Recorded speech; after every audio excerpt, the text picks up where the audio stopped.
പ്രിയപ്പെട്ട ജനങ്ങളെ, ഇന്ത്യ സഖ്യം അധികാരത്തിൽ വന്നാൽ തെരഞ്ഞെടുപ്പ് കമ്മീഷൻ അധികാരികൾക്കെതിരെ ഒരു നടപടി ഉറപ്പാണ്. ഒരു കാര്യം കൂടി ഓർമ്മിപ്പിക്കുന്നു, ഇന്ന് അവർ നിങ്ങളുടെ വോട്ട് തട്ടിയെടുത്തു, നാളെ അവർ നിങ്ങളുടെ റേഷൻ കാർഡ്, നിലം തുടങ്ങി എല്ലാം തട്ടിയെടുക്കും. വോട്ടധികാര യാത്രയ്ക്കിടെ ബീഹാറിലെ ജനസാഗരങ്ങളെ സാക്ഷി നിർത്തി രാഹുൽ ഗാന്ധി പറഞ്ഞതാണിത്. എവിടെയോ കേട്ട പോലെ തോന്നുന്നില്ലേ? അതെ, സംഗതി അത് തന്നെ.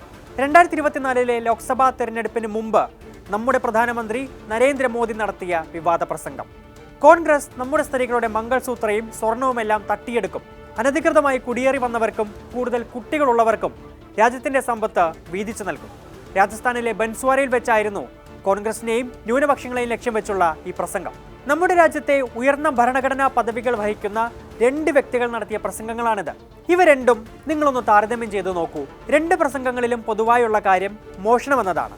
പക്ഷേ നമ്മുടെ പ്രധാനമന്ത്രി പറഞ്ഞ മോഷണവും നമ്മുടെ പ്രതിപക്ഷ നേതാവ് പറഞ്ഞ മോഷണവും തമ്മിൽ എത്ര അർത്ഥവ്യാപ്തിയുണ്ട്, അവ തമ്മിൽ എത്ര രാഷ്ട്രീയ ദൂരമുണ്ട്. കഴിഞ്ഞ ദിവസങ്ങളിൽ ഗുവാഹത്തി ഹൈക്കോടതിയിൽ ഒരു വാദം നടന്നു.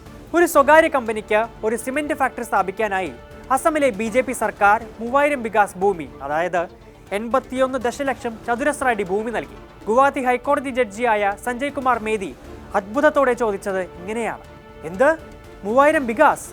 ഒരു ജില്ല തന്നെ സർക്കാർ വിട്ടുകൊടുത്തിരിക്കുകയാണോ? എന്ത് പൊതുജന താല്പര്യമാണ് നിങ്ങളിവിടെ കണക്കിലെടുത്തത്? ജഡ്ജിയുടെ പരാമർശം കാട്ടുതീ പോലെ പടർന്നു. ഇതിനിടെയാണ് രാഹുൽ ബീഹാറിൽ പാവപ്പെട്ടവരുടെ ഭൂമിയും പിടിച്ചെടുത്തേക്കുമെന്ന അഭിപ്രായം ഉയർത്തുന്നത്. ഇവിടെ 2 താരതമ്യങ്ങൾ ഉയരുന്നതായി കാണാം. രാഹുലിനെ പപ്പു ലേബലിൽ അഭിസംബോധന ചെയ്യുന്ന BJP സർക്കാരുകളും നേതാക്കളും അവരെന്താണ് ചെയ്യുന്നതെന്നും രാഹുൽ എന്താണ് ചെയ്യുന്നത്.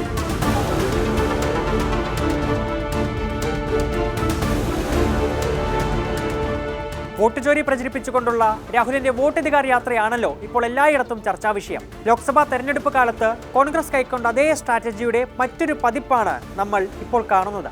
അടിസ്ഥാന വിഭാഗങ്ങൾക്കിടയിൽ കോൺഗ്രസ് നടത്തുന്ന ഒരു പ്രചാരണം. ലോക്സഭാ തെരഞ്ഞെടുപ്പ് കാലത്ത് ഭരണഘടനയും OBC രാഷ്ട്രീയവുമെല്ലാം കൈക്കൊണ്ട രാഹുൽ ബീഹാറിലെ വോട്ടധികാര യാത്രയ്ക്കിടെയും അഡ്രസ് ചെയ്യുന്നത് അത്തരം വിഷയങ്ങളെല്ലാം തന്നെയാണ്. ആരുടെ വോട്ടാണ് പോയത്? ആരാണ് നിങ്ങളുടെ വോട്ട് മോഷ്ടിച്ചത്? എന്തിനാണ് അവ അപഹരിക്കപ്പെട്ടതെന്നതെല്ലാമാണ് രാഹുൽ ഓരോയിടത്തും ചോദിച്ചുകൊണ്ടേയിരിക്കുന്നത്. ഒരു വശത്ത് മതം പറഞ്ഞും വിദ്വേഷം പടർത്തിയും പ്രചാരണങ്ങൾ തകൃതിയായി നടക്കുമ്പോൾ, മറുവശത്ത് ഏറ്റവും സാധാരണക്കാരായ ഒരാളുടെ ഭരണഘടന അവകാശമായ വോട്ടിനെ മുൻനിർത്തി രാഹുൽ പ്രചാരണം നടത്തുന്നു. ഈ 2 രാഷ്ട്രീയങ്ങളും തമ്മിലുള്ള വ്യത്യാസം അതെത്രമാത്രം വലുതാണ്. ബീഹാർ തിരഞ്ഞെടുപ്പ് ഇതുവരേക്കും പ്രഖ്യാപിച്ചിട്ടില്ല. പക്ഷേ അപ്പോഴേക്കും തന്റെ 10ാമത് മുഖ്യമന്ത്രി സ്ഥാനം ലക്ഷ്യമിട്ടുകൊണ്ട് നിതീഷ് കുമാർ പല അടവുകളും പയറ്റി തുടങ്ങി. ജോലി സംവരണം, സാമ്പത്തിക സഹായങ്ങൾ തുടങ്ങി എല്ലാം. ഒരുപക്ഷെ നാളെ കോൺഗ്രസും ഇത്തരത്തിൽ പ്രഖ്യാപിച്ചേക്കാം.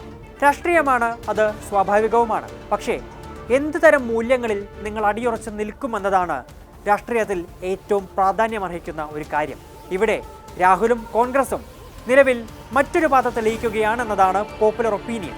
ബീഹാറാണ് ഇന്ത്യൻ രാഷ്ട്രീയത്തിന്റെ പല അടരുകളും കണ്ട ഒരു തട്ടകവുമാണ്. തെരഞ്ഞെടുപ്പ് അവസാനിക്കുമ്പോൾ ഫലം എന്തുമായേക്കാം, പക്ഷേ മൂല്യങ്ങൾ എന്നൊന്നുണ്ടല്ലോ.